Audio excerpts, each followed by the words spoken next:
Hello বন্ধুরা, দেখে নিশ্চয়ই বুঝে গেছো কি তৈরি হচ্ছে। চানাচুর মাখা, মানে ঝুরি ভাজা, বাদাম, চানাচুর সব রকম কুরকুরে দিয়ে একদম মাখা। এই মাখাটা কিন্তু দিদি অনেক ভালোই করে। আজকে বৌমনি, দাদা সবাই আছে, আমরা সবাই থাকলে আমাদের এরকমই মজা হয়। তো আজকে দিদির তরফ থেকে পার্টি হচ্ছে কফি আর চানাচুর মাখা। আর আমরা সবাই থাকলে আমাদের আর কিছু প্রয়োজন হয় না। আমরা সবাই একেবারে এতটা সুন্দর বন্ধুর মতো মিশি। আমাদের এইখানে এই কজন মিলেই আমাদের পুরো পার্টি, মানে অন্য লোক আর প্রয়োজন হয় না। এখানেই আমাদের পুরো পিকনিক তৈরি হয়ে যায়।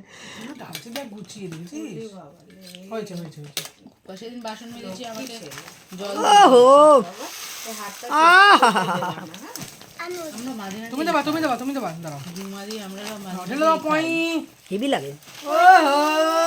এই কুরকুরেটা দে। আর ওই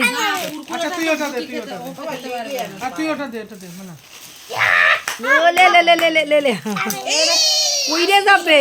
আস্তে আস্তে আস্তে মাঝখানটা, এইখানটা মাঝখানটা, মানে হাত চড়া, তুই হাত চড়া, গর্ত করে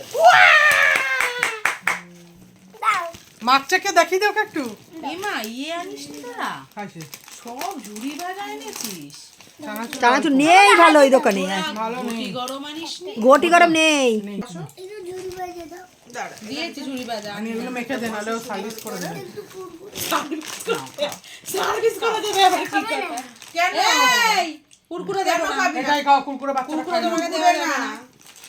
কুরকুরে ছাড়া দিয়েছি, ওটা তোমার খেয়ে পেটের নাও। প্রবলেম হয় জানো তো, বমি হয়। কুরকুরে দেবো না বলেই তো আগে দিয়ে দিলাম। আরে একটা দিয়ে দেবো। একটা খেয়েছে, একটা খেয়েছে। এই নে। ও না, একটা দুটো দিক। আর সবাই খাচ্ছে ব্যাস, না। একটা দিয়েছি তো। আর একটা দিতে নেই, দুটো, একটা খেয়েছে, তিন না দুটো।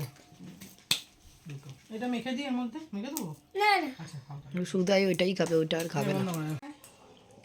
কুটুস, কি খাচ্ছিস? হ্যাঁ এসেছি আমি। বলো কি খাচ্ছ? বলো। বলো ঝুড়ি ভাজা। এখানে আমরা সবাই, দাদা কই গেল? আমি এখানে। রাজদা কই? ও সে বাবু সোনাদার